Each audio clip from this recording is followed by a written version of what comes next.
आप सभी को मुस्कान जिंदल की ओर से नमस्ते। I am a student of BA Honors Political Science and today we are going to discuss about reservation in promotion for SCs and STs. First thing is, what is reservation? In India, reservation is a system which ensures that individuals born in the caste categorized as SCs and STs and other backward classes, that is OBC, are given priority over general category candidates in recruitment to government jobs, admission in higher educations, institutions and selection of legislative and parliament members. Background of reservation is, in India, the reservation policy is an age-old policy being practiced. Its origin has its deep root scattered from the ancient times, when the practice of the caste system, untouchables, and Varna system was dominant in the society. Reservation policy is a process of reserving a certain percentage of seats, maximum 50%, for a certain class, scheduled caste, scheduled tribes, and other backward classes, etc. in the public sector units, union and state civil services, union and state government department, and in all public and private educational institutions. If we look at the reservation policy in pre-independence era, it is, during the British rule, various elements of reservation in the Government of India Act of 1909 and the legal origin of reservation policy began with lying down of the Government of India Act 1919. In India, there has been many important commissions on reservation, and now we will discuss about them. So the first one is Hunter Commission. The Hunter Commission was appointed in 1882. Mahatma Jyotirao Phule made a demand for free and compulsory education for all, along with proportionate reservation or representation in government jobs. Second commission is Kelkar Commission. This commission was established in 1953 to assess the situation of the socially and educationally backward class.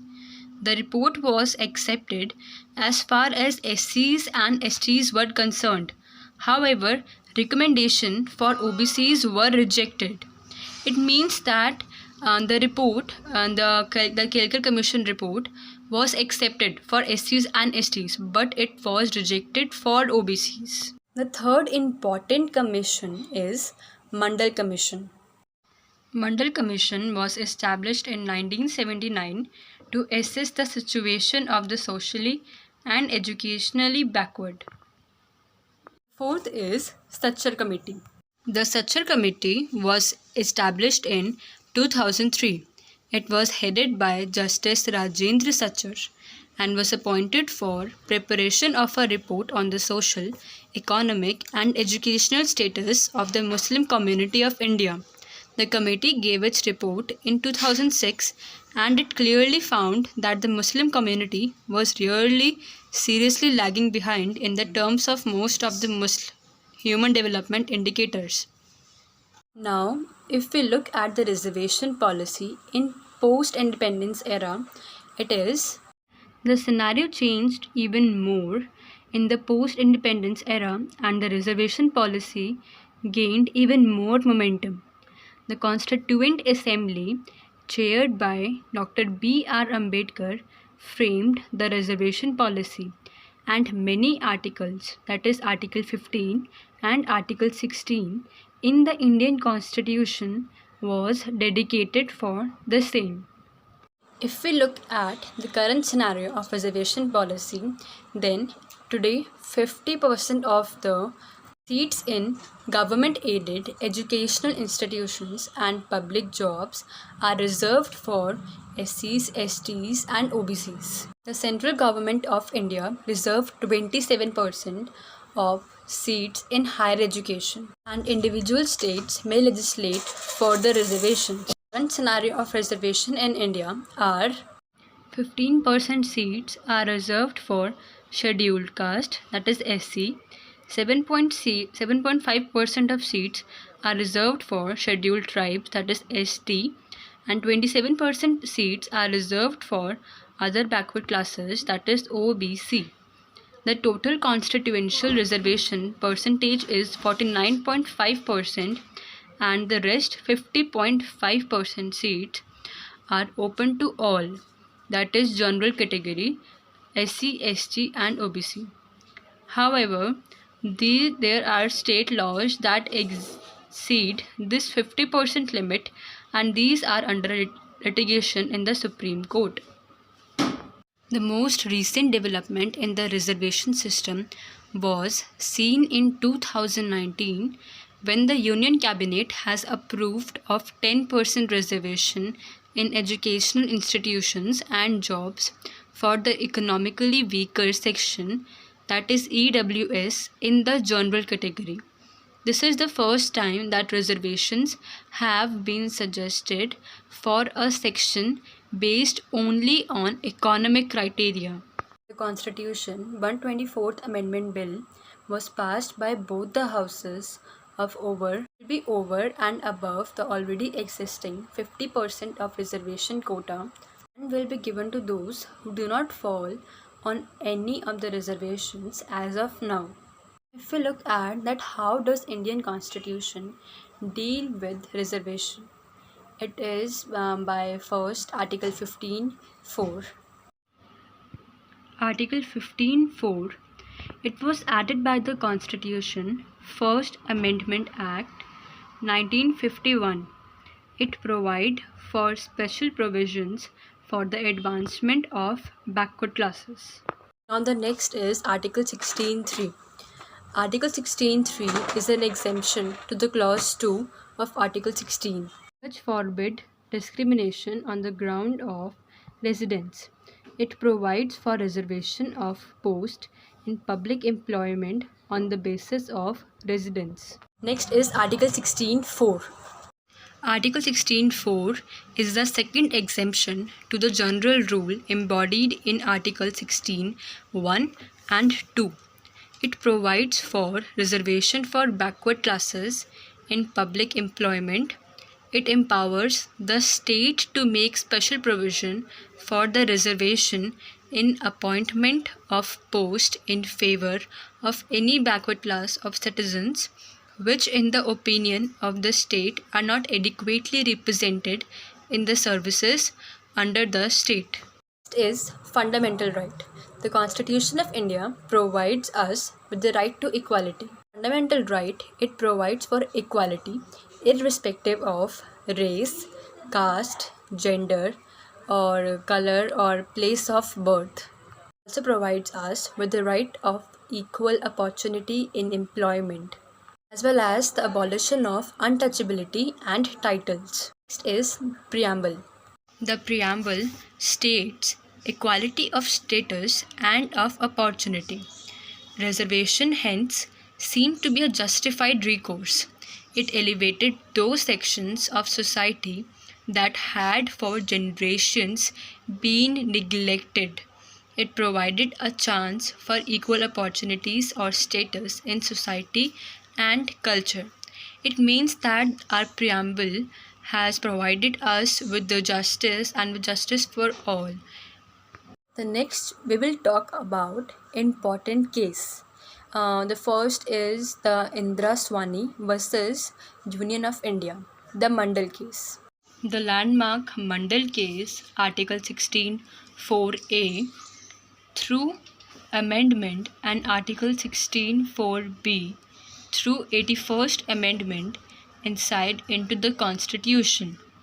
The next is Clause 4(a). So according to Clause 4(a), nothing in this article shall prevent the state from making any provision for reservation in matters promotion to any class or classes or post in the services of state favor of the SCs and STs, which in the opinion of the state are inadequately represented in the services under the state. The third is Clause 4b. The Clause 4b seeks to end the 50% ceiling on the reservation for SCs, STs, and OBCs, that is, scheduled caste, scheduled tribes, and other backward classes, in backlog vacancies which could not be filled. I'm so sorry for that message that just popped in between. So, we are talking about Clause 4b.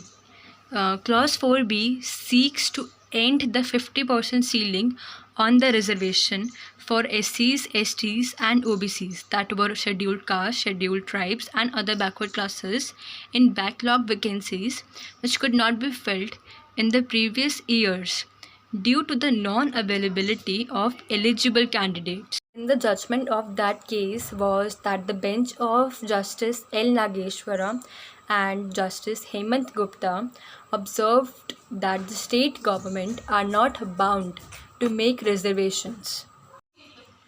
Even the courts could not issue a mandamus directing states to provide reservations.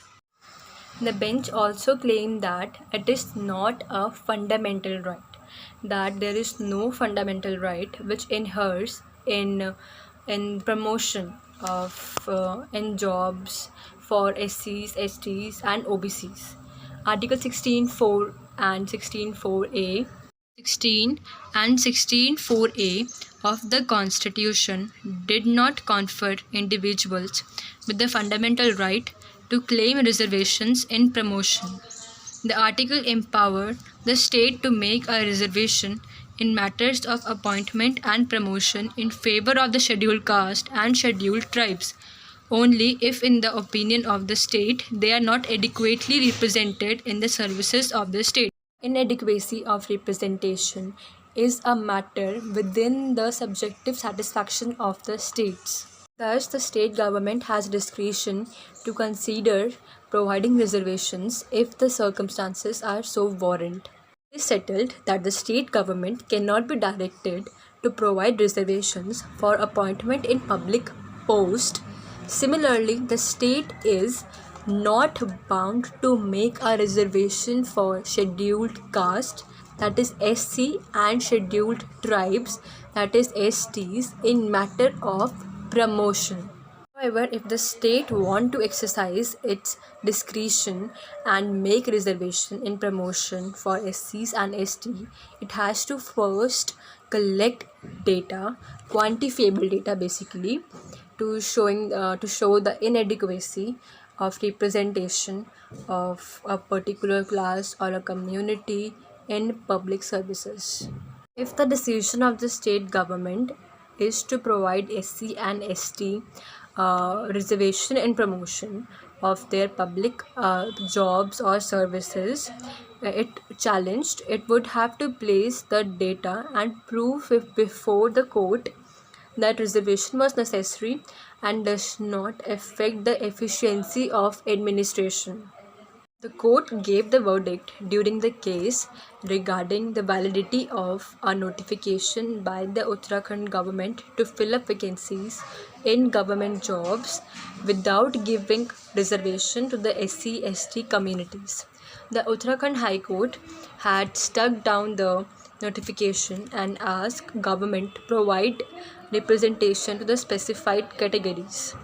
The debate and sentiments on reservation will play a very major role in the case of India. It will not die out anytime soon because it permeates into our very social and cultural fabric of India. There was a case in a few months back that a civil servant claimed and basically sued the state for not promoting him in his job. Basically, he was from a very reserved category like SC, STs, or OBCs maybe.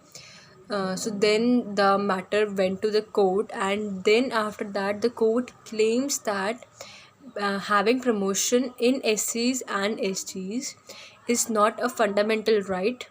You are getting a particular seat or a quota in a job or in a school, but not in promotion.